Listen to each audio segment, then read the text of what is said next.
Hello, hi. So today I wanted to talk a little bit about something that I mentioned a few times on my social media, on my personal social media. And I've spoke to a few friends about it, and I've mentioned it to my coach, the coach that I've had for the last 9 months or so, who's been coaching me with using human design, which is a modality of understanding how various energies can affect your intuition and how your energy centers work through your body, and that's not the subject of this. So I'm gonna talk about human design even more, because I'm gonna, I hope, start using that more in what I do. But one of the, obviously she is a business coach, and the reason why I'm mentioning this is because it's significant to what I'm going to talk about in this video. So since January 2021, it's now March, I've basically ditched my business. And that's kind of crazy, because, I still need to make money, and I still need to do things that I receive money for, and I still have bills to pay, a house to live in, and all of that stuff, and kids to feed. And it might seem kind of crazy when I say I've ditched my business. And I just want to talk a little bit about this. So my human design type is a manifestor, which is quite a unique type among the human. There's 5 human design energy types. And manifestor, I think it's about 3% of the population is a manifestor. Could have got that wrong. As I said, not quite there on all the figures, facts and figures with it yet. But it makes me quite kind of unique. And what that means is that I'm actually... And it's so understandable in the work that I've done in the last 2 years as to why I've felt like I've struggled with getting my message out there. And it's because as a manifestor, I'm quite unique, and quite forward thinking, and see stuff before other people really realise that they need it. And this one feels really, really significant, this whole idea of ditching the business, especially since I'm an entrepreneur. I work and I'm in entrepreneur circles. I'm in loads and loads of business networking groups. And here I am saying, I've ditched my business. And this is because as a manifestor, and I think there's 1 or 2 other human design types too, who thrive on fun and play and finding things, making things easy. And particularly last year, when I finished I had a handmade business for 8 years. Made handmade stuff which I sold on Etsy and locally and on my own website and various other selling platforms. And it never quite had the success that it really deserved, because I'm very good at what I do, knitting and crochet, and I made totally unique items. But obviously the money mindset issue was a big factor, because right at the very start I was told, oh, you can't make a living doing that. And that totally sets you off. And I didn't really, at that moment, 8 years ago, I didn't really want to use it to make huge amounts of money. I just wanted to be able to not have to go here in the UK to the job, the Department for Work and Pensions, as it's called, to go and look for other work. I wanted to be a stay-at-home mum, and it enabled me to do that and get the help that we needed and stay with my kids and be a home educating mum eventually and stuff like that. So obviously then, as the kids grew and things changed, I wanted it to make me a viable amount of money, and that seemed to take a lot of mindset work. So when I then obviously did the work that I did sort of about 18 months ago, that involved me really exploding all of my sort of past stories and learning more about who I really am and what I want to do and what I'm here to do, and reintegrating the healer parts of myself into my personality and into my person and into my whole system. I then decided that I was going to finish my handmade work and focus completely on holistic health. And it was 2020. Say no more about that. But I discovered that through some of the human design learning that I did, I realised that this burnout that I'd not even realised that I was going through, emotionally, mentally and physically, had impacted me in that when I then was trying to work with my holistic therapies, I was panicking and thinking, I can't do this. I can't do this much work. I can't do this much, put this much effort in. I can't, what happens if I fail? What happens if I don't show up for people? What happens if I agree to do this thing and then I don't feel like doing it? And that's all about the manifestor energy in human design, is that we're not meant to work 12-hour days. And I'd work 12-hour days and I'd work 12-hour days for not a lot of money. And that's completely was never the intention with my holistic health appointments and the processes that I make. It was never my intention to work 12-hour days, 6 days a week. It was always my intention to make sure that I controlled that I charged what I was worth, the energy and the intention that I put into the things that I was doing. I was always going to keep those hours that I put into doing anything down, way down from 12. A lot of what I create is reusable, and there's a lot less physical. Not that knitting and crochet is particularly physically hard, but it's a lot of sitting and doing. And when I'm recording a video, there's a lot of variety in what I do for my membership, for the processes and the things that I create. And obviously then when I'm hosting the client sessions and spending time talking to clients and arranging things, and then even if I'm making crystal elixirs or sorting out things like that, there's a lot. It's a much different use of my energy. But this repeating pattern of, oh, I can't do that, I can't do all of that work. It's a repeating cycle in my head that affected how I felt about sitting down at my desk to do some work. And during the later end of last year, when I went through a human design mastermind with my coach is Taylor Eaton Coaching. She's amazing. She's like the human design bee's knees. She's amazing, and has such a great energy in the way that she helps you to understand all of this. And she runs this mastermind. I think she's just started the third one, and I was on the first one, and so it was really nice to explore all of this with her. You get a human design reading as part of that, and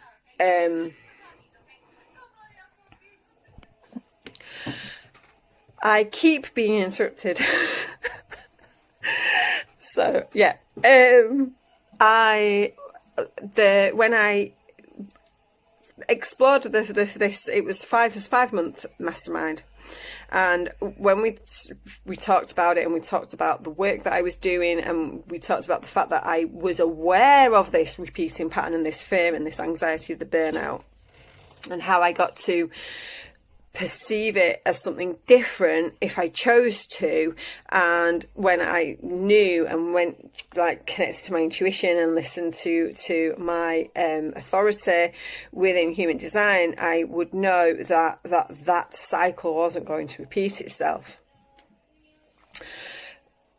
Also, for my energy type within human design, play features and fun features quite highly in how I use my energy best for creating and for doing.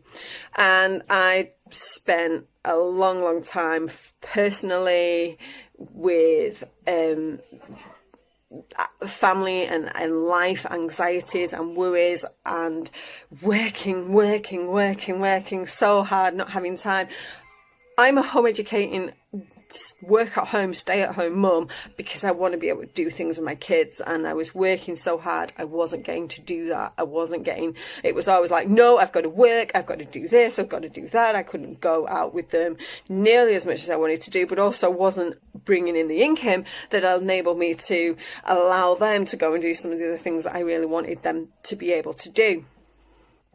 So this was all like going on for me last year. It was like, also bearing in mind that it was 2020 and I was trying to put this new stuff and new me out into the world, and the amount of money that I was bringing in whilst I was trading with people and offering my giving away appointments and client sessions and hosting different things freely, and gaining tons and tons of experience. I've had some amazing clients that I've worked with all for all sorts of different things, but not money. And it's been really, really great to experience all that and enjoy all that and see what works for me and what doesn't work for me, whilst also not being wholly committed to having to show up for this many client sessions at this in this period of time. And it was a learning experience for sure. But this repeating pattern of this, I'm going to burn out, I'm going to put too much out there and then not be able to cope with it, and feeling like it was all too hard, and it was work, and it was going to be too hard, and it was going to be too much. And even when it was stuff that was really easy to create, really easy to put out there, I was still having this internal anxiety as to how hard that all felt. So come January 2021, I was like going through some of the experiences from 2020 with myself and working through and journaling, and it suddenly occurred to me, some of these words, I'm a massive fan of like playing with words and changing the words. It's part of what I teach, it's part of what I share. And when I talk about things, I talk about the words that we use mean a lot. It's how my kids, the words that we use mean a lot, and they impact us, and dropping a lot of the I can't do this, and changing our language and switching around things has a massive subconscious effect. And obviously words like work feel really heavy, especially if you've worked in a job that feels particularly hard. Obviously the word business is busyness. It has this overtone to it that feels like it's going to be hard. Earning money, it all feels like heavy and it just feels challenging when you're suffering from burnout and you've been struggling with like, oh, I can't take on this much work. With regards to my handmade work, I would take on lots of orders because I'd have none, and so I'd advertise my products, and because I did lots of custom work, and then I'd have like 3 or 4 orders come in, and sometimes they'd be big, and if they were big, they'd be hours and hours and hours of knitting, and then I just would not be able to market. Even I wouldn't have the time, because it's time intensive, I wouldn't have the time to market the stuff I already had made, because that could take me an hour out of my day just to share around in various places the products that I had made. And without the resources to put into like paying someone else to do that it was part of what created this cycle of like, I would do loads of work, I would put loads of work in, and then I'd be too exhausted to put in any more. And this was a repeating fear. Not actually ever happened with my holistic therapies, but it was a repeating fear that even when I then did have like 3 or 4 client sessions in one week, I'd be like, I can't do this. And it's like, it's 3 or 4 client sessions at 40 minutes a time. It's like not really that many hours, even if I then chuck in creating a masterclass or my membership or being around in my free community, which was on Facebook at the time, it was still not nearly as much hour-wise, time-wise as my previous things had been. So I was like, played with this for a little bit. I was like, well, what can I do? And I was like, well, play feels good, and play is significant to me as a manifester. In human design, play is significant. And I was always sort of in my 20s, I was all for the fun. I was known for wanting to do things that were fun, spontaneous, and doing things. And I was like, can I bring fun into what I do? Well, creativity, seems to be a bit of a theme for this year from lots of the people who I follow, in the health and wellness and spiritual communities and mindfulness and all of those. Creation seems to be a theme for this year, and creating feels good, and it's a positive energy, and it's putting out things that I'm doing and putting them into the world for other people to use and expand themselves and grow. So playing's good, creating's good. And I was like, maybe I just don't do work at all. Maybe that's part of the problem for me with my burnout and my anxiety and the fear of like, oh my goodness, I can't show up and do all this work. Maybe I need to really just ditch it all, change the words that I use, and how does that feel to me? And I even wrote this in a post on Taylor. It has a free group, and in one of the posts she posts periodically saying, what's your favorite thing in your business? And one day I went, that I don't call it a business anymore. And that opened up. Well, it was specifically for manifestors. What's your favorite thing about your business? And I was like, that I don't call it a business anymore, that I don't work. And I play and I create. And you may have noticed if you've seen any of my posts from this year, I've not done so many live streams. I'm not live streaming on Facebook anymore. I've obviously closed my free group on Facebook, but I have my membership group still currently running on Facebook. And I've mentioned it in one or two personal posts on my Facebook page, which may or may not be public, I'm not sure. About I don't work anymore. If it's not fun, I won't do it. If it's not fun at the moment, I won't do it. So some things that you kind of end up having to do, but it's like I don't have to. None of it has to be work. It shouldn't be work. If you're following your soul purpose and your passion and doing things that light you up and making you feel really good, none of it should feel like work. And if it does, you're either undervaluing yourself or undervaluing what you create, what you put out into the world, or marketing it to the wrong people who aren't going to truly appreciate the work that you put into it. So none of it should feel like work. And the problem with my handmade stuff, my knit and my crochet, I absolutely love to do it. But since burning myself out so completely, I've done so little for myself, for fun, for my kids. My poor kids had cold hands this winter because it was like, I can't even make a hat or a pair of gloves, which takes an hour, 2 hours to make, because I can't actually cope with the thought of it feeling that hard. So I don't knit and crochet, not even for myself. I made one or two things, but even that felt like I got one or two orders early on in 2020. And that it just, every time I picked it up, I felt this energy rising that was just like, this is too hard. And it's like half an hour of doing it and I was like burnt out, and it was so very interesting to watch me go through that.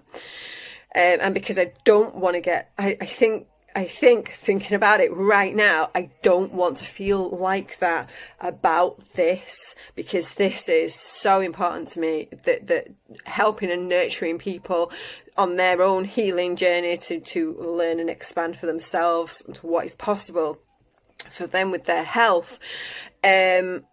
is so important to me. I don't want to burn out doing that, and I don't want to like get to that point where I can't show up for people because it's not, don't feel good. My membership, I don't want to get to the point where I'm like, oh, it feels like a burden to create for them, because that membership is just, it's so exciting when I think about the things that I want to create for it. They create that nervous-sighted feeling. If you don't watch My Little Pony, you won't know what nervous-sighted is. Find out what nervous-sighted is. One of the My Little Ponies has this word that she uses to describe the nervous, excited feeling that you get when you're going to do something that's out of your comfort zone, but that's exciting. And that is how my membership makes me feel.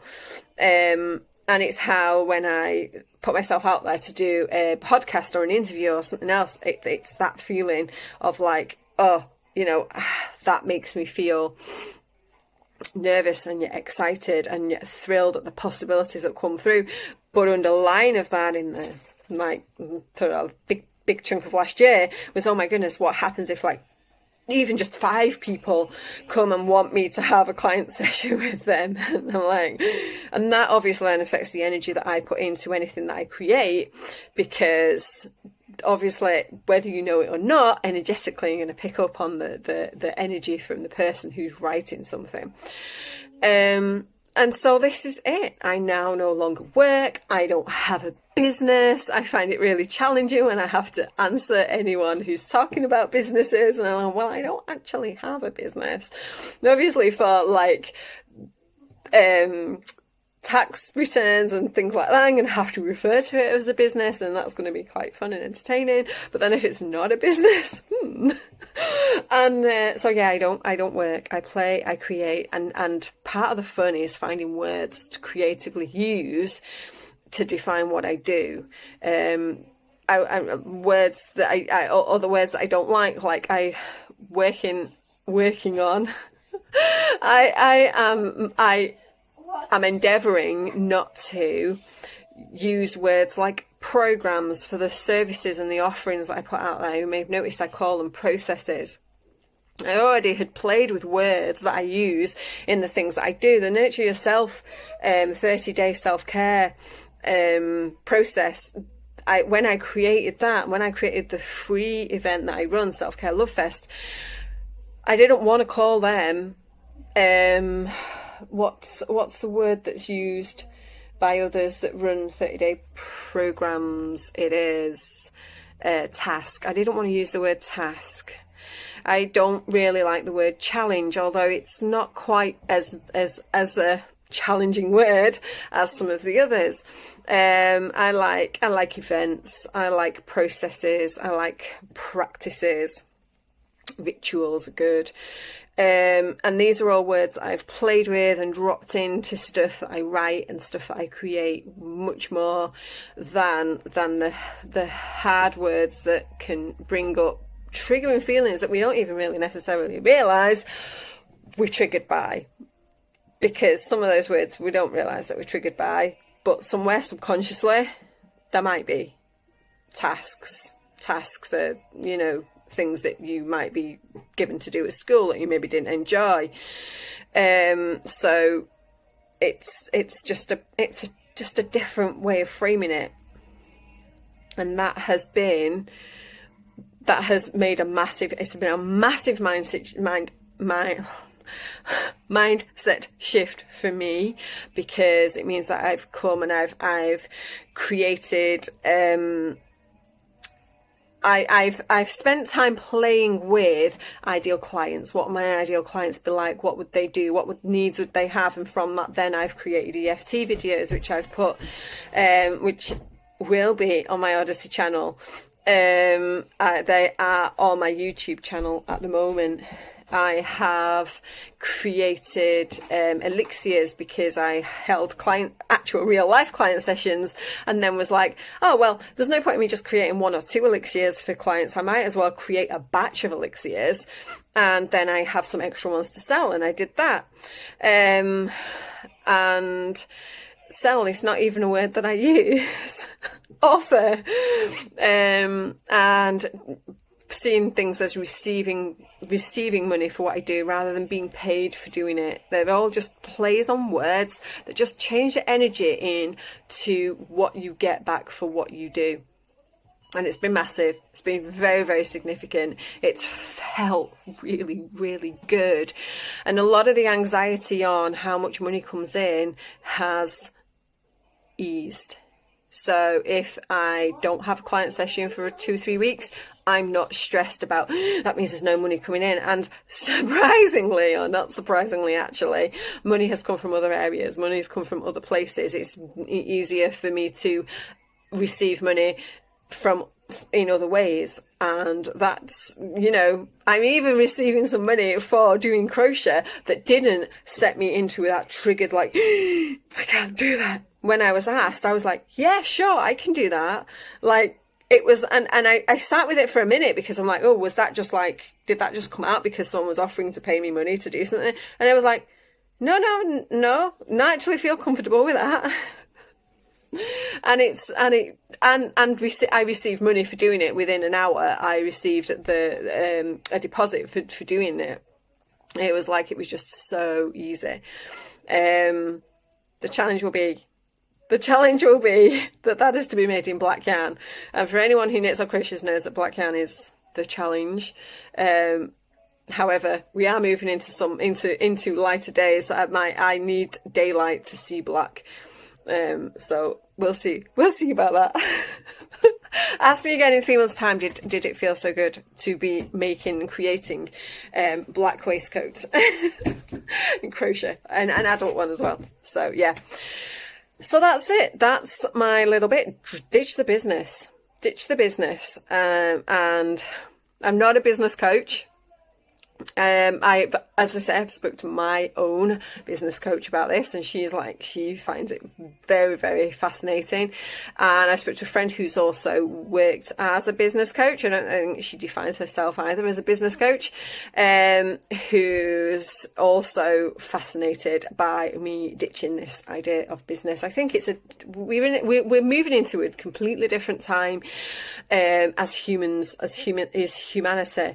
And I think that one of the things, as I say, doing what I was doing, I did more trading of my services for somebody else's services last year. And that felt really, really good. And I think not seeing the things that I do as this business that has to earn me money opens it up to be so much more. Ditch the business, ditch the work, play more, have fun. If it's not fun, why are you doing it? If it's just purely to earn money, how can you reframe that? How can you change that? What you can do about that? I highly recommend EFT for easing the money worries and the money fears. If I made it through 2020 the way that I did, without the stress and the worry of money that I'd had in previous years that weren't even nearly as challenging as 2020, then the way that I made it through 2020 with my money mindset intact is pretty good, and a pretty clear indicator that EFT is pretty good, phenomenal, I'd even say, at easing an emotional clearing. It doesn't have to be EFT. You can process emotions through your body in various other ways, by like crying about them to start with, by talking about them, by just intending to shift them, by writing and stuff like that. These are all things that I do. These are all ways that I do it. Meditation's another big way. Shifting into the present moment and not thinking and worrying about the experiences from the past that mean that the future's got to be the same as that. And it's like, no, the now moment, and staying as present as possible, even when it feels like the money's running out. Yeah, so I'd like to know what you think on that one, on this whole idea, especially if you run a business, something that you call a business. How do you feel? What does that trigger the fuck out of you? You're like, oh my God, I can't do that. Or do you fancy playing with that idea and seeing what you can then get to create when you're not stressing about the work, or the busyness of having to do things in a particular way and show up. And also, I don't think, as people offering services in the world now, we have to do things the way that somebody else has told us to do, maybe for a decade. I see this more and more in the business coaching industry. Business coaches saying, you know, why are people telling you to do this? This is why my human design coach is very unique in the way that she puts things across, because she's taken people's human design, which is pretty unique. I can't say that it's like, I don't know enough about it yet. I've not done enough, I've not worked enough with it myself personally for other people to see how unique, like, is it 100%? Is there no two human design charts the same? Like, there's no two fingerprints the same? Is it really that unique? But it's certainly unique to the point of view that we're all different, and how even one energy type might work the same, like a manifestor like me. I'm a manifestor. Another manifestor might work in a completely different way, because it also depends on what energy centers you have defined and undefined for yourself. So yeah, she was fascinated anyway by this idea of, because her energy type also requires a lot of play and a lot of fun, and a lot less physical work on the work, and that I think it appealed. So yeah, I ditch your business, have fun, play with what you do, create amazing things in the world, and see what you can receive in return, whether it's money or soap or food, direct, rather than having to go to the supermarket and buy it, whether it's an exchange of services. As a home educating mum, I've offered my services to receive help and support for the things that my kids want to learn as well. All of that, absolutely. Let's start trading. Let's shift this shit up, and really just change how we perceive what we create and how we do things in the world, so that we can create a better world where there's more fair mutual exchange going on, and not lots of hard work that feels traumatic, that's a job to do just so that we can pay the bills. And that's it. That's my, I said I wanted to talk about this for a little bit, and I thought I would make this now, and put it up on my Odyssey channel, on Telegram, wherever you're watching this. Do let me know what you think. If you're watching somewhere you can like and subscribe, please do so. And this will be on my Facebook page too, because it feels like it should be. And just let me know what you think. I might even put it on YouTube. So yeah, thank you for watching, and let me know what you think, and I will catch you all in another video very soon. Bye.